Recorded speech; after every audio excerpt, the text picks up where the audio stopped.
All right, my man. We got a special guest here today on Real Talk with Nick. Brothers, an honor to have you on my show. Can you please let the audience know who you are, man? Okay, my name is Tommy Swinton, aka Tommy Sweet, Coach Tommy. I've been doing this AAU basketball thing now for almost 48 years. Wow. Um, Sometimes the street coaches don't get its credit, don't get our credit for doing what we do.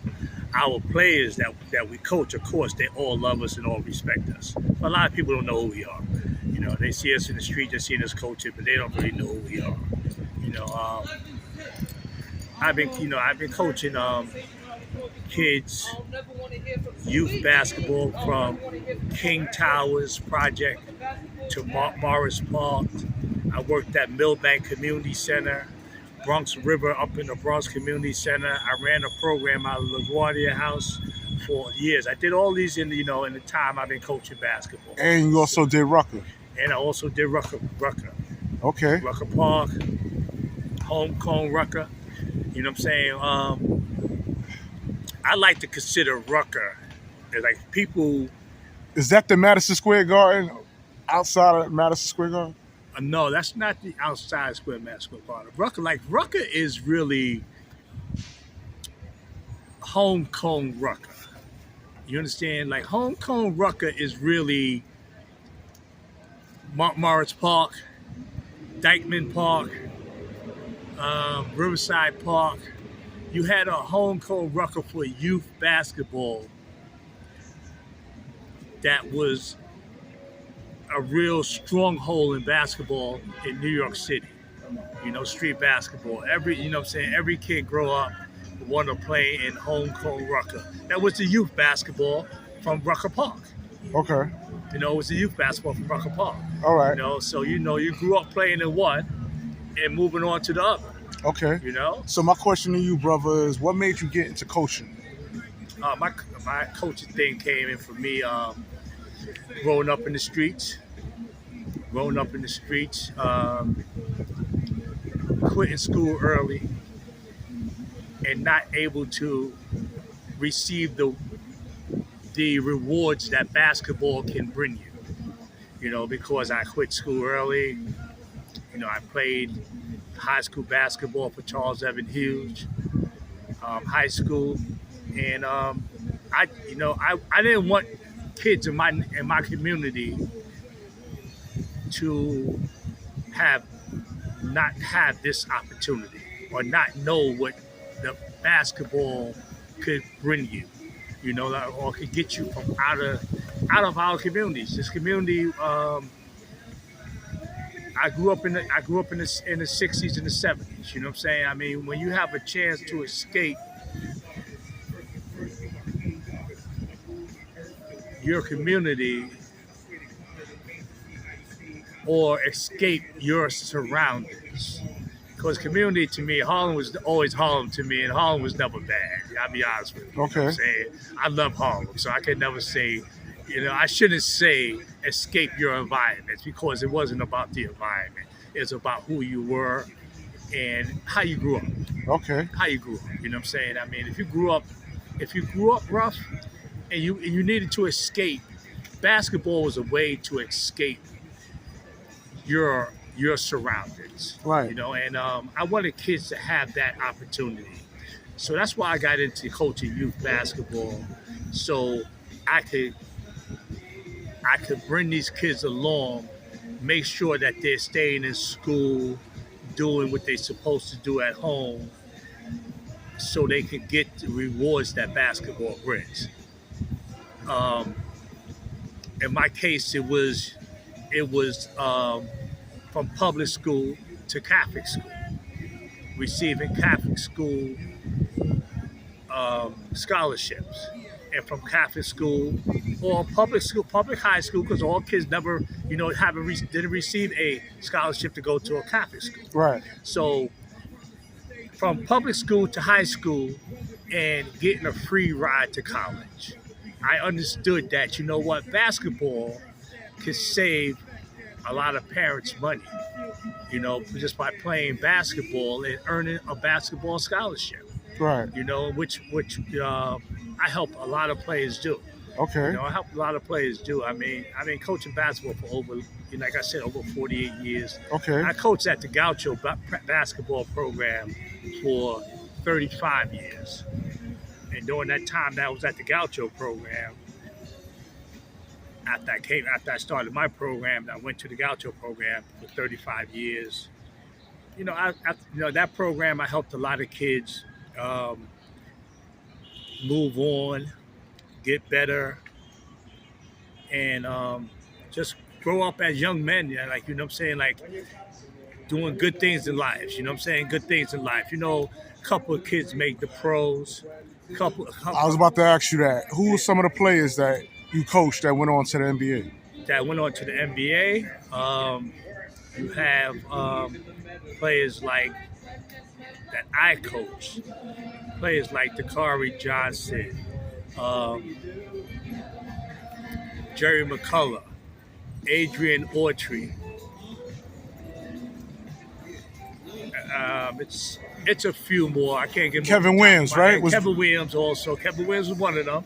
Kevin Williams was one of the older ones. Franklin Edwards I coached. Okay, how was it coaching Kevin Williams? Well, coaching Kevin Williams was, Kevin was a hard worker. Kevin was a hard worker. Kevin was Kevin was a good kid to me. You understand? I was a coach that everyone respected. Like, I never had a player that disrespected me over the 40 years I've been coaching basketball. I always had players respecting me, respected the way that I coach, because I had a goal to get you in a position where you can go to college, earn a college degree, and have a better life for yourself. Okay. Have a better life for yourself. That was my whole thing, that, kids have better lives for themselves. Just, be good. Just be good human beings. You know what I'm saying? Because everybody, when you hear about Harlem, you hear bad things. Right. There's a lot of good things that came out of Harlem. There's more good than bad that ever come out of Harlem. Okay. You understand? It's more good than bad. All right. Always. Moving right along, man. Of course, we're going to tap into some Knick talk. Okay. All right. You are a Knick fan. I'm a Knick fan. Okay. When we speak of Knick basketball, on the coaching side of things, from your perspective on the coach, being that that's what you specialize in. Right, yes. Who would you say was one of the top-notch coaches that the Knicks had? Besides Red Holzman, because we know Red Holzman. Besides Red Holzman. All right, I think we kind of blew it when we had Pat Riley here. You know what I'm saying? Pat Riley won a percentage of the team. And, of course, Mike Dolan wasn't going to give him a percentage of the team. You know what I'm saying? So, but he was one of the best coaches that we had here. Of course, I think also that when we had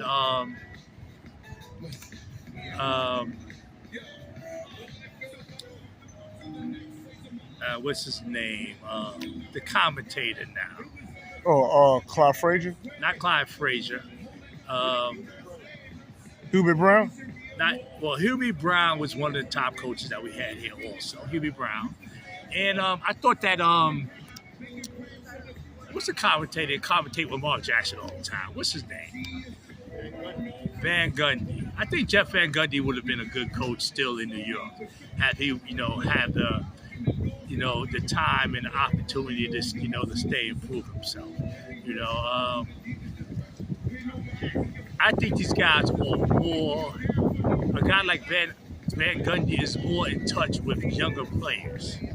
And will, not so much stuck on himself. And I say that because, like, the last few Knick coaches that we had in New York, I think these coaches have mostly been stuck on themselves. Now, when you say stuck on themselves, what you mean? Like, their best interest and not the players? Best interest is not their best interest is, I ain't gonna say it's not the players, but they always had it's my way or the highway mentality.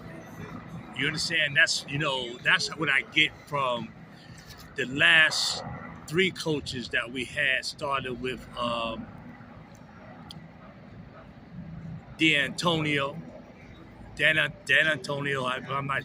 not might not pronounce his name right. And then we had Mike Woodson, and now we have Tom Thibodeau. Tom Thibodeau. And before Tom Thibodeau, we had Fizdale. Fizdale. Now, I thought Fizdale was good. Now. Don't get me wrong. I can't put Fizdale in that category because I actually thought he was a good coach, but I didn't think he had a fair shot. you think Fizdale was a better coach than Tom Thibodeau? I think so. Whoa, that's an eye opener right there. I think so. That's gonna be an eye opener. I think Because- so. and Because the re- I think Fizdale had a better relationship with players that play in the league today. You understand? I don't think Never tried buying shoes online. Didn't find the perfect pair. That's okay. That's an eye opener there. You saying Fizdale right. was a better coach than Tom Thibodeau? I tell Thibodeau. Fizdale, like I said, I think he has more connection with younger players than Tom Thibodeau.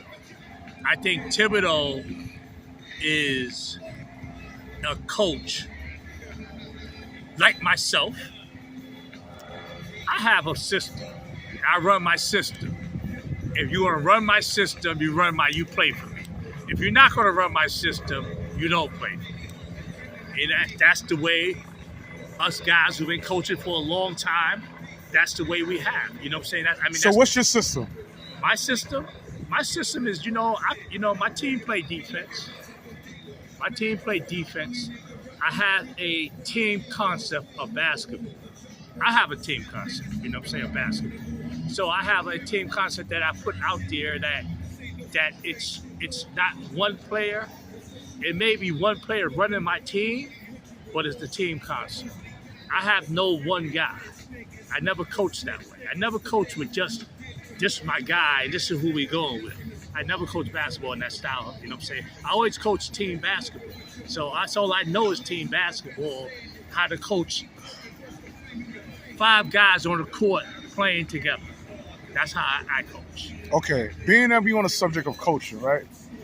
You said something earlier about Pat Riley, right? Right. That he wanted a percentage of the garden, right? Right. To One be percentage of the team, yes. of the team, excuse me. If that offer was made on the table, do you think the Knicks would have had championships if you would have brought in Pat Riley? Oh, if Pat Riley would have stayed in New York, no doubt, with the talent that we got over the years, I think we'd have had at least 2 more championships. If not, with he's very cunning in the style what he has. You understand? He knows how to do things. He knows how to bring players in. He knows how to talk to players. You know what I'm saying? He has something. He has something to sell. He's Pat Riley. He has something to sell. You know what I'm saying? Like he when he was at Los Angeles, he had something to sell. So he played. He brings something to the table that Tom Thibodeau just ain't got. Do you like Tom Thibodeau as a coach? I respect him as a coach, but I don't think that he can, or he's not adjusted to the game today. So in your eyes, he's an outdated coach. My days, he's outdated to what he is. What makes him an outdated coach? The style of basketball he's trying to coach. But the triangle? He's trying to run. All coaches run a triangle. Don't get it wrong. A triangle ain't nothing but a flex basketball, a flex offense off of basketball. They call it a triangle. Phil Jackson named it the triangle. But the triangle is nothing but a flex basketball. If you know how to run a flex, you can run a triangle. You know what I'm saying? Because it's part of what you learn as far as high school basketball is concerned, and you go in college, because it's nothing but pick and rolls, back screen cuts, and screens and shoot. It's shots. So it's that's all a triangle is. Okay. You know what I'm saying? You just have to run it your way though. Everybody has a way to run their offense. Like you cannot run it the Phil Jackson style, because Phil Jackson had Michael Jordan, and then he had Kobe Bryant. Right. So and because Kobe Bryant loved Michael Jordan, he bought into that style, because we're going to, Phil Jackson said, we're going to do the same thing for you as we done for Michael Jordan. And that was right up, God bless his soul, right up, Kobe Bryant's alley, you know what I'm saying? Right. So, the triangle offense is something that every coach runs. Every Okay. coach gonna run that. I'm going to put you in the driver's seat, all right? I mean to Okay. cut you off. You're the coach. Yes. You're coaching the Knicks. You're coaching the same players we got today. How would you run the starting five? How would I run my starting five? How would you run the starting five? Oh, my starting five would run. My starting five definitely would run with Brunson at the point, as the one. I would go with I would have went with Jalen Hart as my two. Jalen Brunson? Jalen Brunson as my one. Hart as the two. Josh Hart? Josh Hart at the two.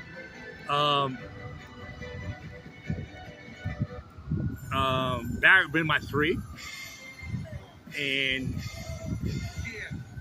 Randle will be my four, and of course Robinson my five guy. And Okay. because I say I run a Josh Hart as my two, is because I think I trust him more than I trust Emmanuel. what's the kid name? What's the kid name that played out with two for us? And I'm a Knick fan too, but I'm 66 years Who? old. Grimes? Yes, Grimes. Yes, Grimes. That's the guy. You know what I'm saying? I'm Grimes. You know what I'm saying? I like Grimes, but I don't think he got it to be a starter in the NBA. No? You know Why what not? I'm saying? I don't think he's tough enough.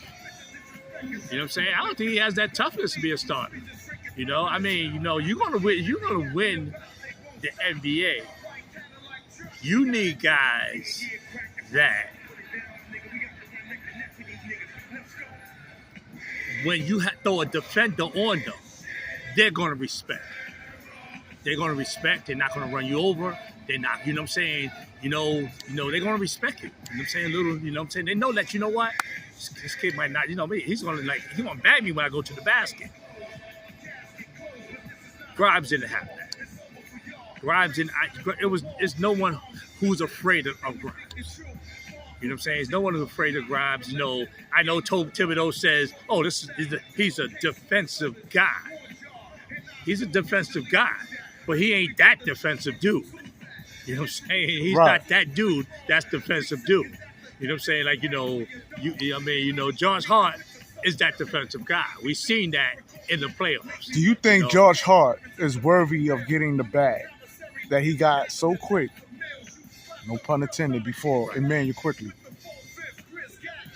Now, you got Emmanuel Quickly, who's been with the Knicks day one Right. since he came in the NBA. You got Josh Hart. I'm hearing Jalen Brunson was happy about that Okay. pickup Yeah. coming from Venanola. Do you think he's worthy of getting $82 million for 4 years? And here we are questioning whether or not we should give Emmanuel Quickly his extension. Well, I think we wanted to jump on because Emmanuel Quickly has an extension, and I think so. We needed to lock Josh Hart in first. That's what I think what it was. I don't see no way in the world that the Knicks will get rid of Quickly or not give Quickly his fair due. You know what I'm saying? I think Emmanuel Quickly will get his fair due. You know what I'm saying? I think, there's no way in the, if I was a head coach of New York Knicks, it's no way that I wouldn't be in front office telling my front office that, listen, we have to give, quickly what he wants.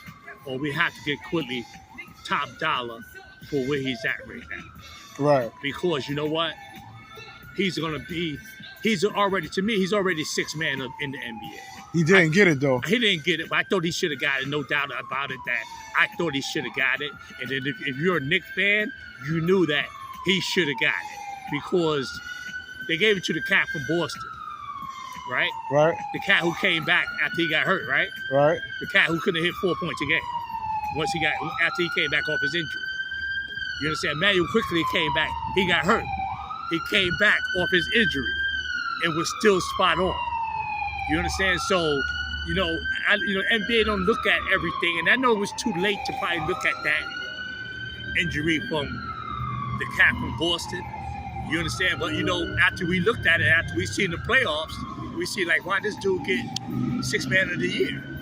You know what I'm saying? Why did he get sixth man of the year? Because he was dead flat. I don't know the extension of his injury. I don't know. I think it was an ankle injury or something like that. Okay. But, he was dead flat. You know what I'm saying? Like, dead flat. I'm like, this dude is not, he's not that guy that I would have picked for sixth man of the year when Emmanuel quickly was that guy all along. Every time, when Jalen Brunson needed a break, twisted his ankle or something like that, quickly stepped in, gave us 20 points a game, gave us, 10 assists a game, and kept us going, kept us like we was still in pace. Right. You know what I'm saying? We didn't lose a beat. We didn't lose a beat. So. Do you think Quickly's good in the second unit? Like that's a good spot for him? Or I think no doubt he's right there. I think he could be a starter on any other team. But if he's a team player like he seems to be, and he understands team basketball, I think he's happy in his fit because in his fits where he's at, he gets the minutes. You know what I'm saying? He gets the minutes. He's going to get his money. So I think he's happy where he's at. I think he's happy where he's at. And I think that, he's in a good position. He's in a good position. He's in a good position. Now, speaking of injuries. And not saying down the line one day it won't be Quickly and Jalen Brunson in the backcourt. You know what I'm saying? Because, when I see those two on the court together, it's a problem. It's a problem. You know what I'm saying? Because, you have these two guys that, that can penetrate your zone. You know what I'm saying? Quickly hit that jumper.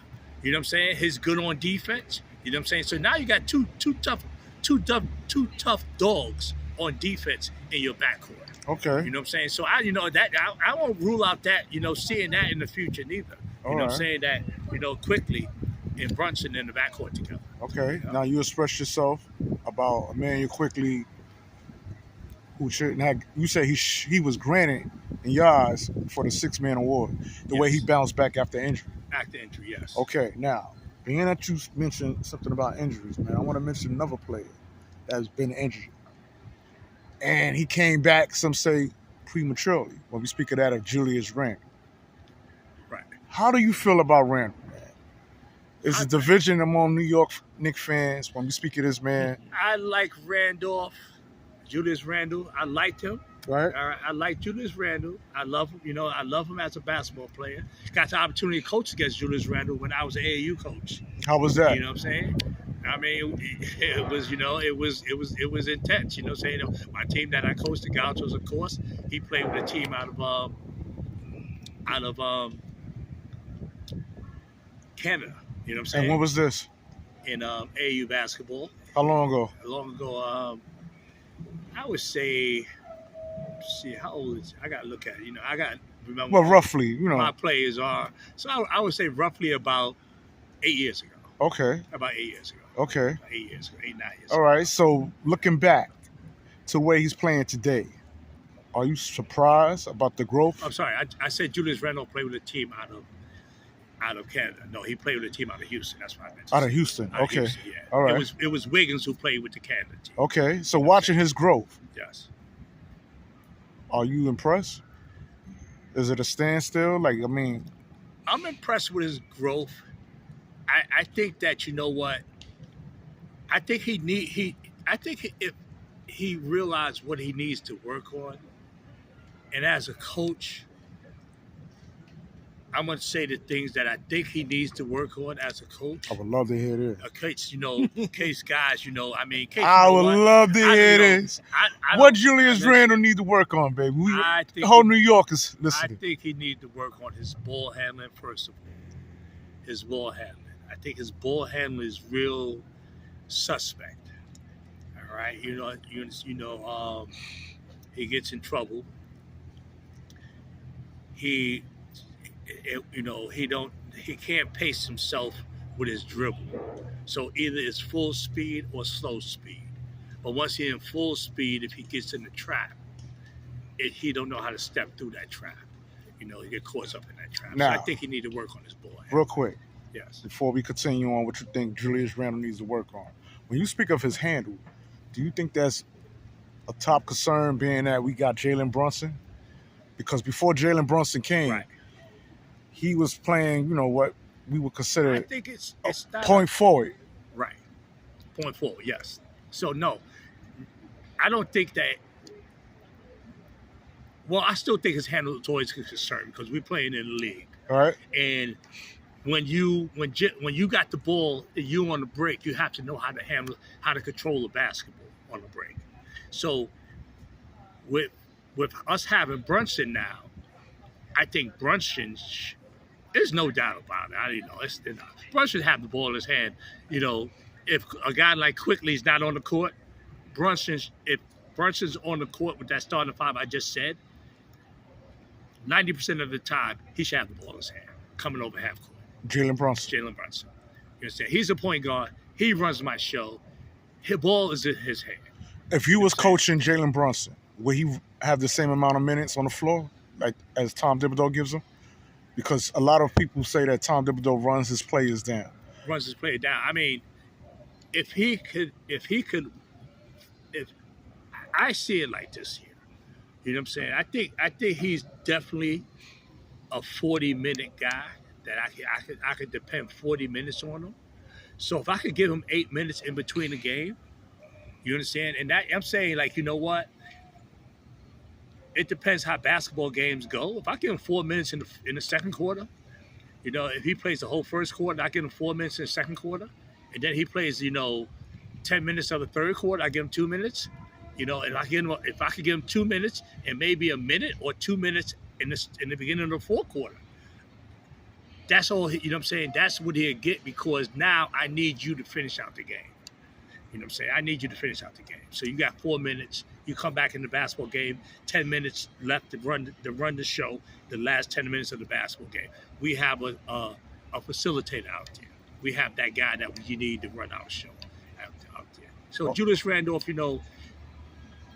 he need to work on his handle. Barrett need to work on his handle. You know what I'm saying? Barrett too? Barrett also. So we talk about, we being truthful, like, this, NBA basketball. Barrett, you need to be better with your dribbling. What about his mid-range shot? I think you know what? I think Barrett worked on his mid-range shot a lot. From what you've seen in the FIBA? From what I've seen, yes. When I seen from him in the playoffs, I thought he had a really good playoffs last year. I thought he got better he played better than he played the first year in the playoffs. I think I think Julius Randle played his best that he was in condition to play in the playoffs. Because I think we did bring him back prematurely. We needed him. We needed the playoffs. We needed him. But I think that, he'll be a better player coming back this year, as a Knick. I think definitely that he'll be a better player as a Knick coming forward, coming back and coming back. Okay, my next question: as a coach, right? How important is the old saying when we talk about cancer in the locker room? Okay. Now we talking about players' behavior. piggyback on Julius Randle. If you listen to the grievance concerning Knick fans, when we speak of that of Randle, it's that he plays well during the regular season, and then come postseason, he doesn't show up. Right. As a coach, how do you prepare your players when the game intensifies like that? We're not in regular season. Do a coach got to give his players a certain spark to motivate them? Oh, Is no, that needed? I mean, you know where I'm going? You definitely got to get your players aboard what you're doing. You understand? Should we put that lack of NBA days of performance on Tom Thibodeau as a coach? Is what I'm trying to say when we speak of that of No, Randle. I can't put it on him because you know what? NBA players get paid a lot of money to perform. So when you got a guy when you have guys with certain attitudes, and I don't know how their locker room is, but you know what? I saw some action during the playoffs with Obi Toppin, Right, Barrett. right. Then I saw, we saw Randolph a couple of times. Throw up the towel, sit in his chair. Body language. Body language is a lot. And when you coach in high school basketball, AAU basketball, it's easy to say, yo, my man, straight up, straighten up. Because you know what I'm saying, if you don't straighten up, you're not going back in the game. It's easy to say that. And if your players got that kind of respect for you, they're going to straighten up. They're going to straighten up. So as a coach, how would you have dealt with that? How do you You Tom Thibodeau. You're coaching. Randle pulls off for Tampa Fit. You know what? I might have to be like, listen, they're different. They're different guys. So I might have to be like, yo, Julius, what are you doing? Tomorrow afternoon. Let's have lunch. Because you know what? I'm not only an NBA coach, but I'm still a mentor to these young men. You understand? Thibodeau is still a mentor to these guys. Is he really? He's old enough to be their father. You understand? But do he have that relationship? Do we have that? But that's the relationship that you need to have with these younger players. You have to have that mentor relationship that they respect you as not only as a coach, but as a man. You understand? So you have to have that respect from them. So you know what? You sit down, you talk to them. So now you're out eating lunch, and you kick it to them. You kick it with them. You understand? I mean, that's how I would go about it because you know what? You make 5 times the money as I'm making. So I can't tell you what to do, but I may be able to suggest how you go about doing things. And, my suggestions, may be better than you trying to tell me something. So you may understand that a little bit more better. That I'm not telling you anything. I'm suggesting how we go around things, how we try to get these young, to get everybody aboard to play to win an NBA championship. Something that we all want. Okay. My next question. You're the coach, right? You got 3 players. You got Jalenbrunson, you got RJ Barrett, and you got Julius Randle. They all got a left side game. Right. Would that be your concern? As a coach. As a coach, I watched a lot of that. Should Tom Thibodeau be telling these players to work on your right side game? Work on the right side game or play. Should a coach even tell his players? Well, Brunson as a point guard could play left or right. I don't really be seeing him go to his right like that. He goes to his right, but I'm just saying. But see, he's so quick stepping back to his left, and that's a player who worked on his right side. Because you know what? Now, if you give me too much on my right, I'm gonna take my right, and I can shoot a right hand layup. And I can shoot a little, Jalen Brunson got a little short right-hand jump shot. I don't know if you've seen that or not. You know what I'm saying? But he has that. So that's a player that, you know what? If you give me that, I'm gonna take it. You know what I'm saying? I may not be able to shoot a long-range jump shot with my right hand. But you know what? Now, but if you give me, Jalen Brunson's like, if you give me too much on my right, I'm gonna use that, and I'm gonna take advantage of it. And he's a guy as a left-handed point guard who can do that. You understand? Who could take advantage of it. On his right side, he could take advantage of a player trying to overplay him. You know what I'm saying? Now, Barrett and Randle. once in a while they get to the basket with their right hand layup. If you got, that's them making a move and coming back to that right side to finish that right side. Most of the time, they're spinning into a trap in 3 seconds. Because the right side, if you play the right side, and once you go right. If you cross over, you going back into 3 seconds. So you're running back into that trap. Because there's always a guy there trapping.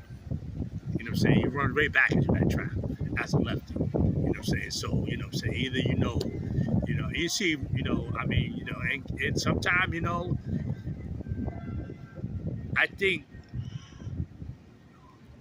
think Barrett has more of a peripheral vision than a Randle when it comes to that. I think Randle is more put your head down and bully my way up. Barrett is more heads up, and I could see it coming. He could see it coming. He's able to get a shot, either force a shot, because most of the time he'll force a shot, or he could pass it off. You know what I'm saying? But I think he can see it come. So I think his peripheral vision going to his left is better than Julius Randle peripheral vision going to his left. Okay. All right. So, and how do you feel about Obi being traded off to the Indiana Pacers? Do you think that's going to hump the Knicks? I like the Obi Toppin. I think that he had a lot of shine here, and he wasn't able to.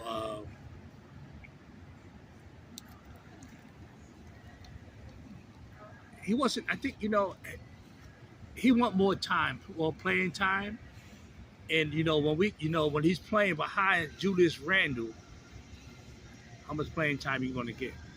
You know what I'm saying? How much playing time you going to get right now? You know what I'm saying? Randle is that guy in New York that he's the guy. He's the guy that Thibodeau goes with. He's Thibodeau dude. That's Thibodeau guy. You understand? So, but in the same circumstances, if you was coaching, would you still have your faith in Randle at this point? After all we have seen? If I was coaching, yeah, Brunson become my guy. Straight up. Brunson is my guy. You understand? Julius Randle, you guys, you held it down while we didn't have this dude, but now we got this guy. This is my guy now. You know what I'm saying? This is our guy. This is our guy. This is how it's gonna run. Oh, you curse. Express yourself. Yeah, this is how shit gonna run now. You know what I'm saying? Like, this is how it's gonna run now. You gotta understand that. You know what I'm saying? This is how, and like I said, that's a conversation that you wanna put out there in a way that you're not telling nobody. You're putting it out there. This is how the team gonna run. So for the record, you have watched the Knicks play under Tom Thibodeau and cringed up at moments, saying, "What is he doing as a coach?" Have you ever had moments like that from a coach perspective? Oh man, I have plenty of those moments where I looked at the game and I put out there a post that Thibodeau suck. He can't make that decision in the fourth quarter. You know what I'm saying? He can't make that decision, fourth quarter decision. You know what I'm saying? That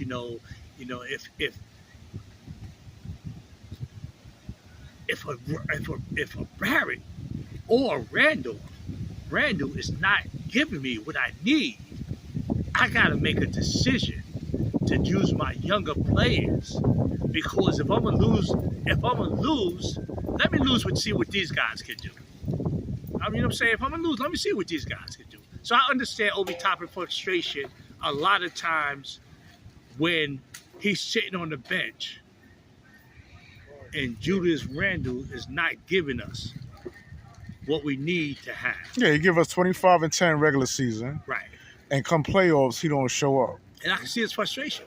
I can see his frustration when he's, when he's not out there, he's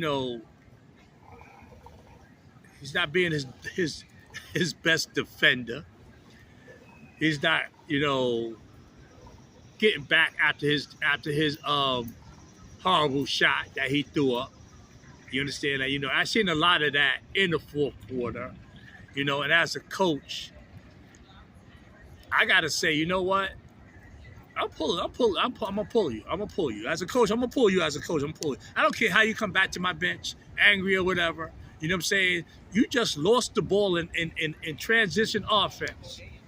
Didn't get back on defense. Then you come down and you shoot a bad three and don't get back on defense. Head down, running back on defense. And this is a playoff game where we try to get to the next round. And I seen that. And I say it myself, I was like, yo, you gotta have enough heart to say, you know what? Listen, I'm gonna make this call. And and I know, NBA guys they could cry back to the front office. But if the front office want to cry baby instead of an NBA championship, then that's what you're going to get. You're going to get a crybaby, someone who's going to cry about being coach. And if you want to cry about being coach, you're not going to never get me an NBA championship, because every time something goes wrong and you're taken out of a game, or if you can't listen to what you can't listen to or understand what we're trying to do as a team, then it's a problem there. So you think that's Randle's problem? Randle's problem might be his problem. You know what I'm saying? Because I think apparently they're afraid to pull him out the game. Do you think you would have that problem if you was coaching him? Do you think this is something that has something to do with personality? Right. I probably had an assistant coach on the bench to deal with that. Like, you know what? That's your job. You know what I'm saying? That's your job. Because I'm about to pull him. And when I pull him, I need you over there talking to him. Would you have pulled him if he had pushed you like he pushed Tom Thibodeau? Oh, he would have definitely sat. Off that what? He would have sat. You understand? Like, he would have sat down. Definitely sat down. No matter how his game was previous? I don't, he would have definitely may have got a team suspension for that. You understand? He might have got a 2-game team suspension. We talk about we talk regular season when he pushed him, right? That wasn't playoffs. I think that was the playoffs. If I'm wrong, they will correct me. But either or, it doesn't matter at this point. Right. He's pushing you. He's pushing me. You're the coach, and he's putting his hands on you. If he put his hands on me, you know what? He may have. It's just playoff time, and we trying to get to the next level. I may have sucked that up. Mm-hmm. All right. But at the end of this season, because you put your hand on me, I'm going back to the front office, and I'm saying that he has to know better than to put his hands on a head coach. Would you have that same energy? I'm sorry to cut you off. When he put his hands on a man, you quickly. Same energy. Same energy. You're not allowed to put first of all, you're not allowed to put your hands on no player in the league. I don't care who you are. You know what I'm saying? Now, like, if you're not putting your hand on no one else, don't put your hand on your teammates. You understand? Like, you know what? If you're not going out there doing that against a opponent, you know what I'm saying? Well, who the opponent is? But we got tough guys out there that plays. Say the guy played from Milwaukee. Milwaukee guy. Hornets, right? So you're not going to do that against Hornets, because Hornets, you know what, came out there and just did some stuff against us that, was like, what's going on? You understand? Why is this guy, just bodying us? You know what I'm saying? Why is he just bodying us? But he's out there doing it. But now, see, you're not going to stop that. You're not going to get in between him and coming to that basket. You know what I'm saying? And take a technical foul by maybe, pushing him down, You understand? Illegal, you know what I'm saying? Or a nice high five by hooking him and flipping his ass on the floor. You understand? That's, you're supposed to be that guy, Julius Randle. You're supposed to be that guy. Be that guy. Be that guy. You know what I'm saying? Be that Draymond Green for the New York Knicks, as Draymond is for Golden State Warriors. Be that guy. You know what I'm saying? Because you should be that guy. You understand? You know what I'm saying? Because you put out there how tough you is. Yeah. You're tough with your teammates. Yeah. So you should be that guy. You know what I'm saying? Moving right along, man. You said something quite interesting. You said that you will move R.J. Barrett to the 3. Right. Why the 3? What attributes you think he will possess at the 3? At the 3, I think that he's been growing the last 2 years. His defense, you know what I'm saying? His defense. So I think his defense defending cats who are 3s are much better than because he's not going to defend. He's not going to defend the 2 guy. He's not going to defend the 2, and he's not strong enough to defend the 4. You know what I'm saying? He's not strong enough to defend the 4, and he's not, quick enough to defend the 2. So if he's at the 3 and he's playing at that 3 position, he's playing, he's defending and he's playing offense on that 3. I think it's even, it's better for him. Okay. You think he'll be a little quicker? Yeah. At the 3? At the 3. On offense, you know what I'm saying? Definitely. You know what I'm saying? Because now he's playing against guys that he's guarding. So, I think the 3's a lot quicker. Okay. And moving right along, man. We almost there. As a coach, man, with all your success you had as a coach, right? What's more important, offense or defense? Because defense is more important than offense. I've always been a defensive coach. You know what I'm saying? I mean, any player that played for me could tell you that. My defense was always the beginning of my practices. You know what I'm saying? My practices, I ran, we stretch, but our first 3 drills are all defensive drills. You know what I'm saying? And during our full court, sessions that we know, because we run our offense, we run our defense, run our offense. Offense wasn't too, my offensive, set was kind of easy to run. And I was doing it for so long that now when we run our full court set is mainly working on our defense. It's working on our half court trap, our full court trap, and our man-to-man trap. So defense is definitely more important than offense. Even though you got the object of the game is to score. Right. The object of the game is to score. But you know what? Defense going to bring offense.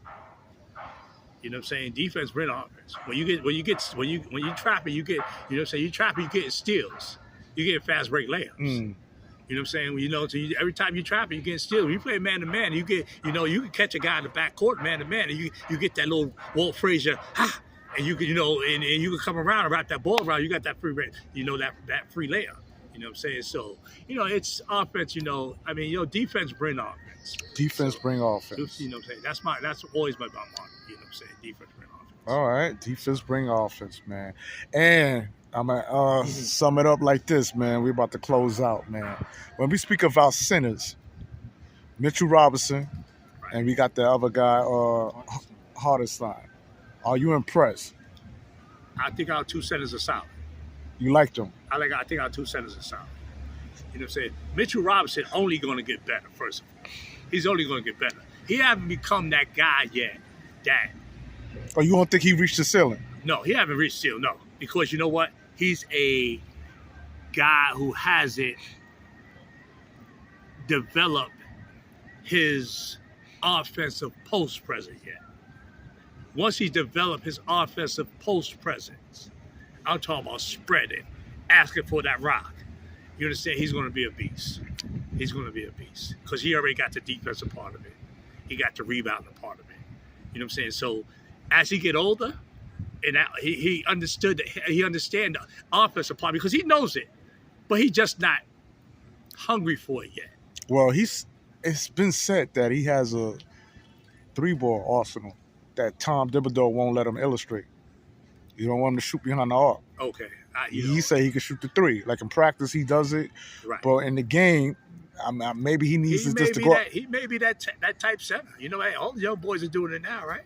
All the young guys got to go out there, step out there, and hit those threes. You know what I'm saying? That's, you know, and he may be that kind of guy. You know what I'm saying? And I tell you what, if he hit the threes quick enough to get back on defense, I ain't gonna worry about that. You know what I'm saying? Right. He's going to get back on defense. He's going to get back on defense. He's going to get back on defense. But you know, once again, Tom Thibodeau, old-fashioned guy. He's old-fashioned guy, but yet he has no offensive plan for Mitchell Robinson. Listen, now I'm not trying to put you out there. Do you feel you can outcoach Tom Thibodeau? Are you confident to say, you know what, I can do a better job than that man? I'm confident enough to say, listen, I can outcoach half the coaches in the NBA. I should have asked him this question earlier, man. Really? Listen, I think I can outcoach half the coaches. I'm gonna name some names, man. Fizdale. Fizdale, yes. You can outcoach him. I can outcoach Fizdale. Larry Brown. Larry Brown, no, he's a wizard. He's gonna be a tough one. But you could be right there with him. I think I could be right there with him, but he's a strategist like I am. You understand? He's a strategist like I am. Pat Riley. Pat Riley's a strategist like I am. Pat Riley, I give highly praises for. I don't think I can outcoach a Pat Riley. Okay, can I ask you this question, man? Because you say, you know, you're giving Pat Riley his flowers. If you was coaching the Knicks, when John Starks shot 2 for 18, would you allow him to shoot that many times, or would you have pulled him out? At what moment of that game, you and Pat Riley, right? See who? You I ain't talking about that left hand dunk on Mike. Nah. I'm talking about the 2 for 18. It's hard to say. It's hard to say because sometimes, you know, sometimes we live and die with a guy. You understand? Sometimes we live and die with a guy. You know, and that for that particular time, he kind of like, you know what? I'm gonna stay with John Stark. But now, has he had? I'm telling you now, have he had this to do that a second time? No way. Okay. No way. Okay. You know, you're not hot. You're missing. You got to figure out a way to make something happen. Okay. You understand? So first, because I did things, as a coach. I coached players who was dead flat, and I'm like, you know what? I'm not taking him out the game. He's gonna, he's gonna get it. He's gonna get it. Another coach, Mike Woodson. Mike Woodson can't stay on the court. He couldn't stay on the court as a coach. You know what I'm saying? I mean, no disrespect, but it's no disrespect. No disrespect. But you definitely feel that you can outcoach Tom Thibodeau. Yes, because you know what? I'm a strategist. Right. The same way we sit here, we could play chess. Right. Basketball is about playing chess. You understand? Like, you have to know how to position your guys, when to move a man. You know what I'm saying? When to move a man, and when, counter. It's always counteracting your opponent. You always got to counteract your opponent. That's what made the Miami coach really good. What's the young cat name coach Miami? Holster. That what makes him a good coach, because he's a strategist. And because he's a strategist, because he had Pat Riley to understand his strategy, and the fact that he's been around basketball before he started coaching for over 20 years. You know what I'm saying? So he's a strategist. And this basketball stuff, man, you have to be a strategist. You have to learn how, you got to know your players.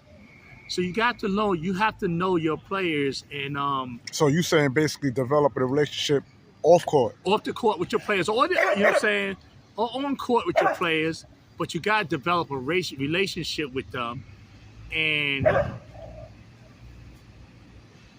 they have to, understand that you you have to have that in that relationship. You have to have with them because they're young, because they're young. Right. So you got to have a relationship with them because they're young, and your strategy has to fit into your players' egos. Everyone has egos. You know, I have an ego. They have egos. We all have egos. So our egos all have to meet a certain place. You understand? And it's fun. You understand? It's about fun, man. You know what I'm saying? It's about fun. You know what I'm saying? So when you run a practice, you know what I'm saying? You coaching the basketball game, it ain't all about being dead ass serious all the time. You understand? You know, you want to win, but you want to go out there, you want to smile sometimes. Right. You understand? You want to have fun sometimes. Right. You know? And this is it. It's the icing on the cake, man. We out. Are you concerned with the scheme the Knicks organization is trying to pull off by getting all these Venola players? Do you think that's going to make the roster small? I think that, you know what? I think the Knicks organization is trying whatever they could. They because they're trying to build a chemistry among players. You got Dante DiFiencio, right.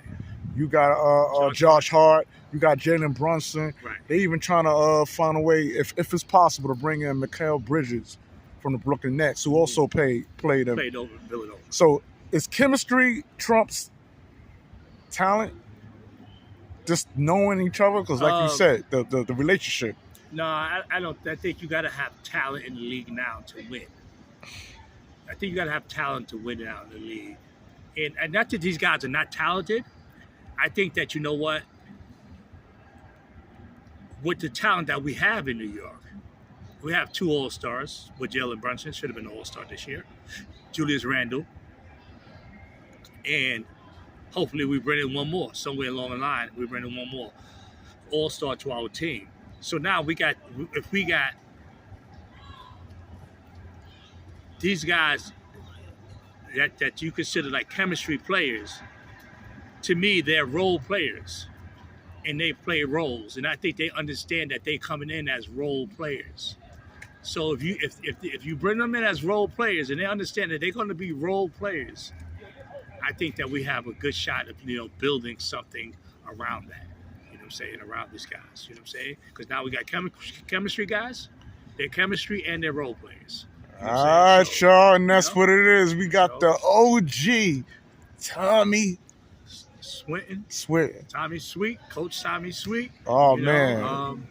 Like I said, I love doing this interview because this is where I started, Montmorris Park.